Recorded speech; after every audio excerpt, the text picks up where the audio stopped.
Art is more than beauty on display. Its intention made visible. Every breathstroke is a choice. Every composition, a purpose. What makes great art resonate isn't just how it looks, but the meaning and restraint behind it. It pushes the boundaries of our imagination, giving us not only something to admire, but something to debate, regardless of quality. What counts as beauty? What defines mastercraft? What truly inspires us?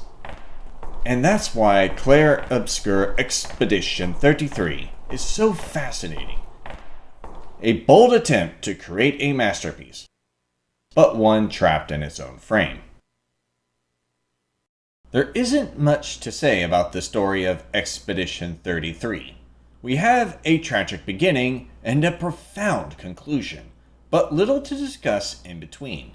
The opening act is a tragedy that builds anticipation, while the conclusion and its themes will no doubt be talked about for the remainder of this decade. But the in-between is the expedition itself, a journey through an abstract world where the usual conventions of reality do not apply, such as selective physics. This gives the developers license to craft a surreal wonderland for us to explore, much like a living art piece. The problem is that it doesn't leave me with much to say beyond it exists. It is difficult to critique something so deliberately incomprehensible, though a few points stood out to me. The in-between is ultimately about the journey, not the destination. Our end goal is to kill the paintress and end the Gamage permanently. Yet she remains inactive throughout the narrative, more a final destination than an antagonist.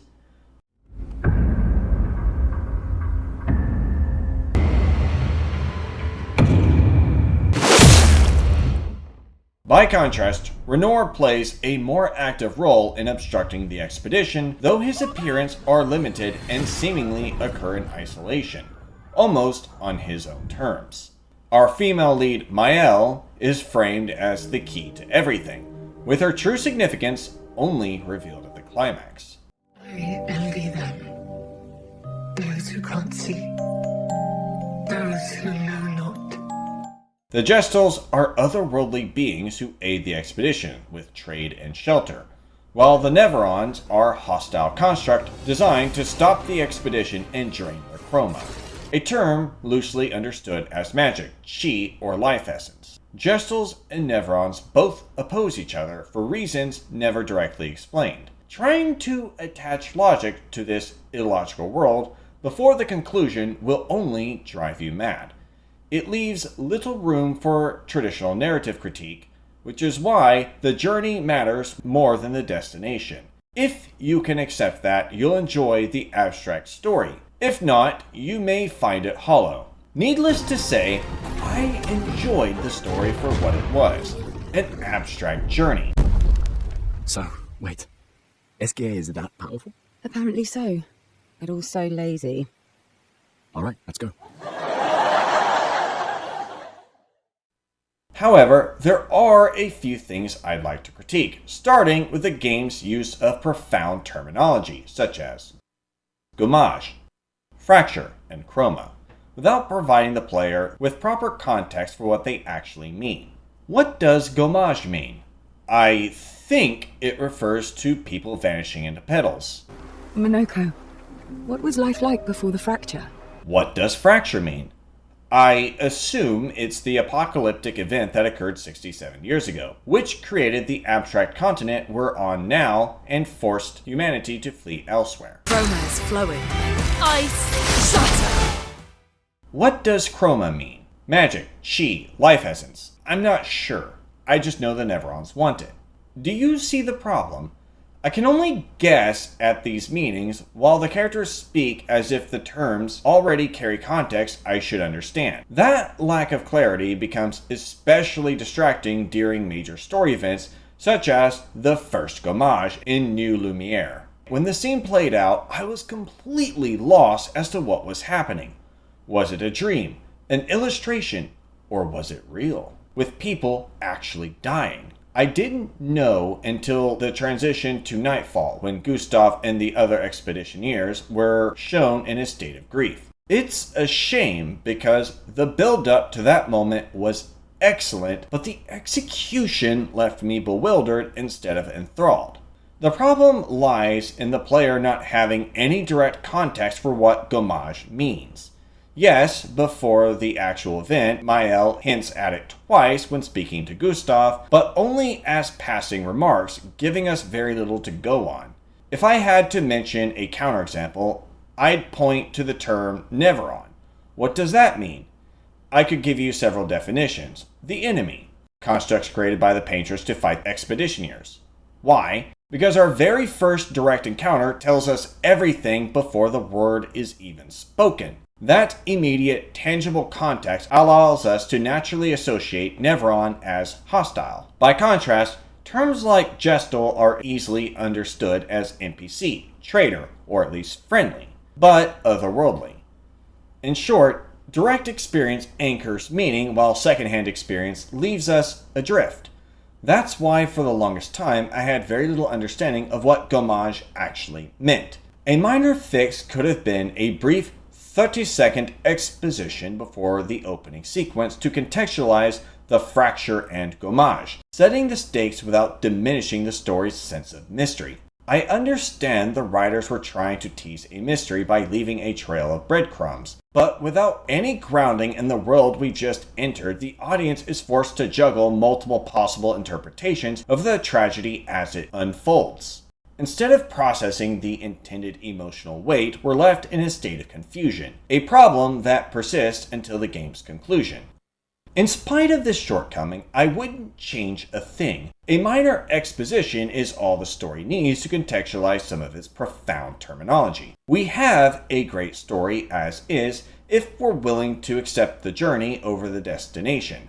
However, I have a lot more to say about the gameplay than I do the story, which is rare since I usually judge a game according to how the story plays out, as both elements are intertwined with each other.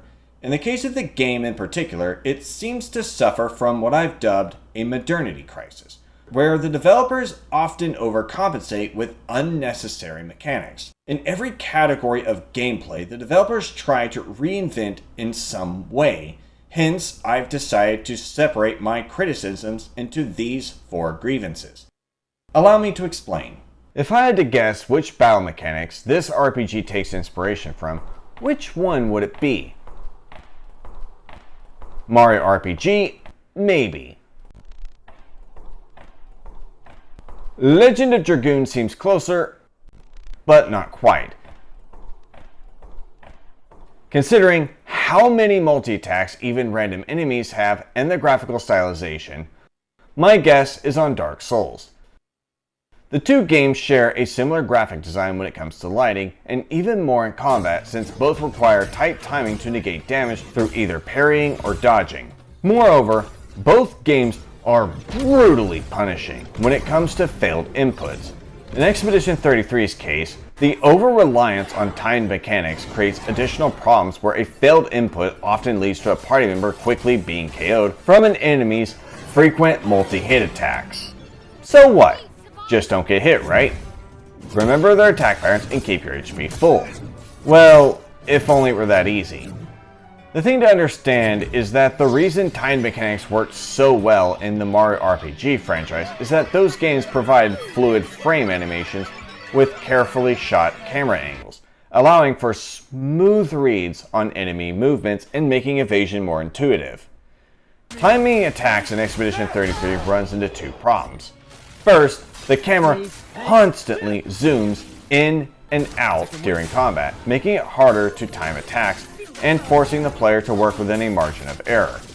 Worse, when evading or parrying, the camera actively works against the player by rotating or zooming while enemies are striking, overwhelming the player's visual input. This lack of consistency alone is distracting, and the game would benefit greatly if it settled on a stable camera angle. Second, most enemies spam multi-hit attack chains that features a wind-up followed by a sudden strike, without any clear visual input to indicate otherwise. Enemies often perform attacks with little to no animation tails, forcing the player to rely on guesswork, memory, or dumb luck. Moreover, because the game uses a hidden active time battle mechanic, ATB gauge for short, early bosses have greater turn priority and act far more frequently than your party.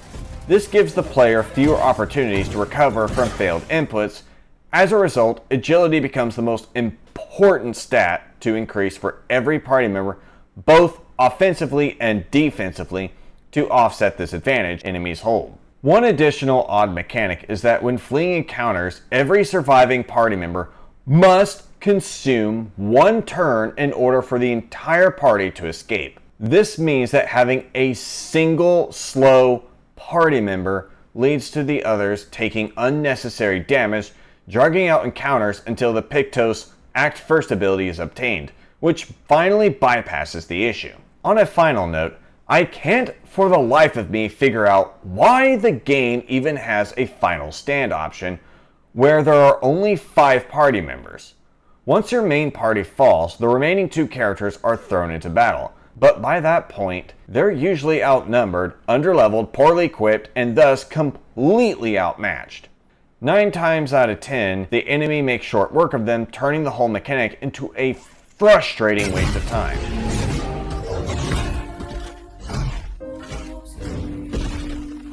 To further elaborate why the mechanic doesn't work, the first problem is obvious. Your best party members are almost always on the front line. If they wipe, the battle is effectively over anyway. Secondly, because resources like Pictoses, equipment upgrades, and colored lumina are limited, the player is heavily incentivized to prioritize 3 characters above all others. That leaves the 2 reserve members neglected, which only makes the final stand even less viable. The only time the system ever feels useful is in those rare clutch moments where the enemy has just a sliver of health left, allowing the last 2 characters to clean up. Otherwise, you'll almost always choose to abandon the stand and retry the battle instead. If the developers truly wanted to encourage players to use the entire party, a party alternation mechanic would have been a far better choice. Allowing characters to rotate mid-battle would give players more flexibility, let underused characters contribute meaningfully, and create real opportunities for adaptation instead of leaving 2 of them sidelined until a futile last stand.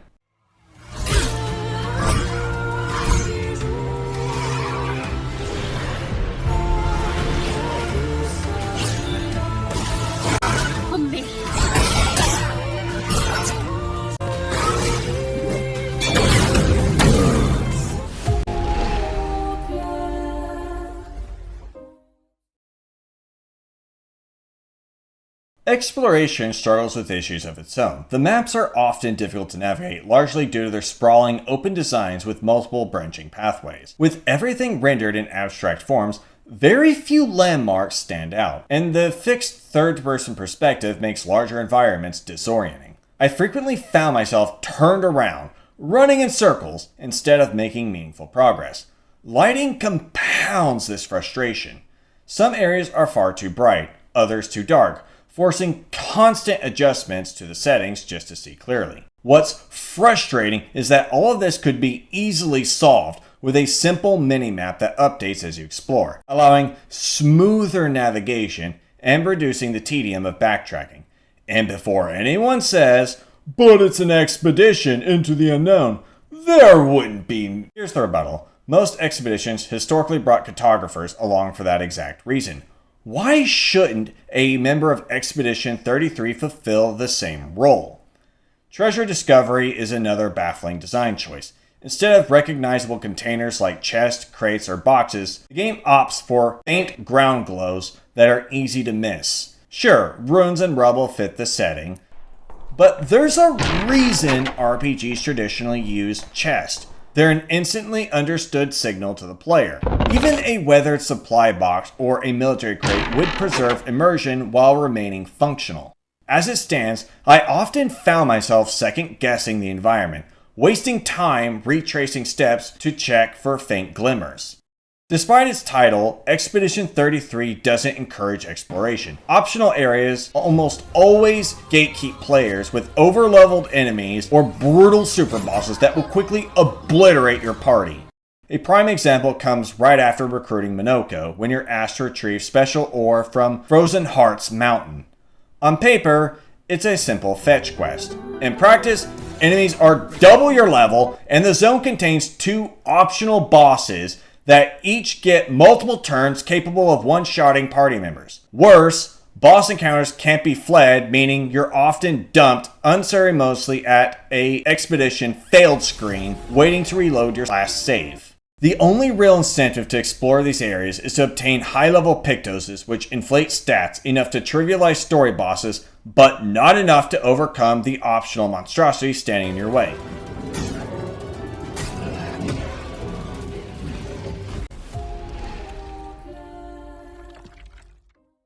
Yes, you're supposed to return later, but doing so requires tedious backtracking that the narrative flow doesn't support. By the time Escape gains the ability to fly, it's late in the game and I was more interested in finishing the final act than dragging myself through content I had already out-leveled.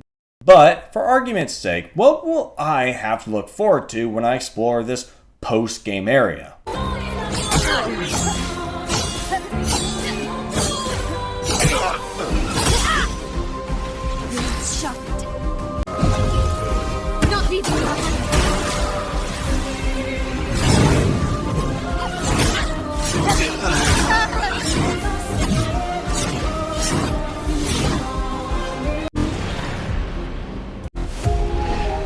No thanks, I'll pass. With the rise of PC gaming, autosave became an increasingly common feature. These systems usually trigger whenever the player enters a new map or room, preserving progress in case of a power outage or game over. Moreover, they're also essential for roguelike RPGs, where linear runs reset upon failure or completion. Most modern RPGs strike a balance. They run a single file that occasionally autosaves, while still offering save points so players can create multiple checkpoints to continue from or revisit later on. In Dark Souls, autosave served a clear purpose, ensuring players lived with the consequences of dying. Expedition 33, however, doesn't carry that same weight. When your expedition fails, you simply reload your last save. There are no story moments with lasting consequences either. For that reason, I truly cannot understand why the developers locked players out of manual saves. This restriction removes a huge layer of freedom. Maybe you want to save right before your favorite boss fight so you can revisit it at any time.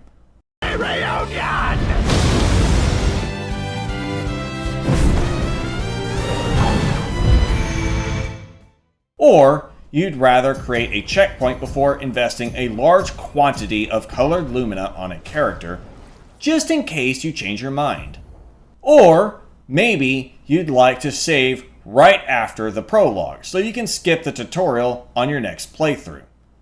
Do you understand what the developers have locked you out of?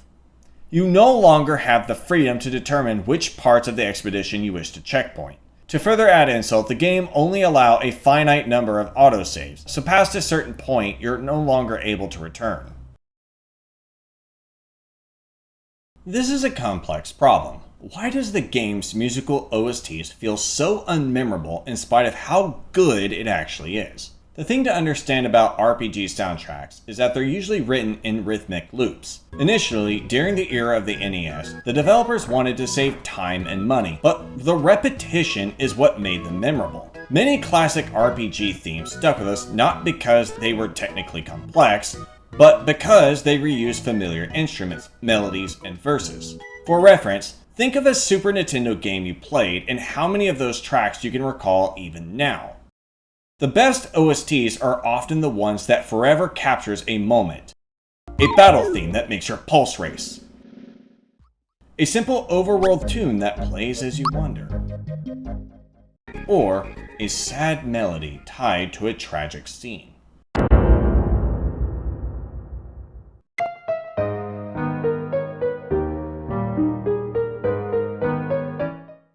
Repetition works best as background tunes for gameplay purposes, while complexity should be reserved for key story beats. The most important thing is simple: the right tune for the right moment.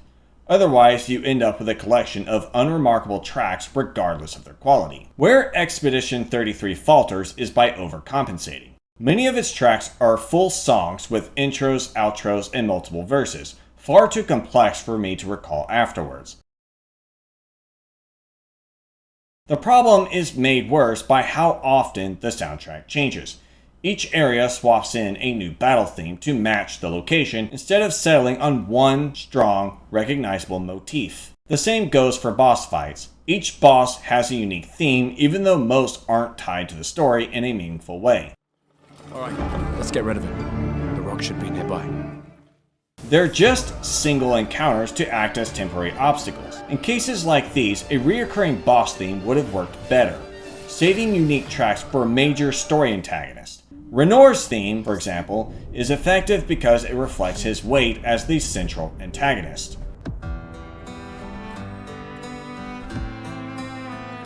If saving you means losing you, then so be it.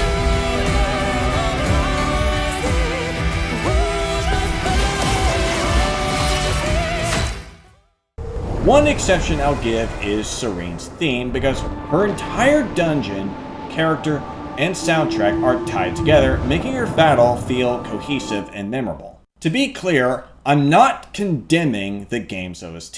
The tracks are good, sometimes excellent, but a good piece of music won't resonate if it fails to capture the moment.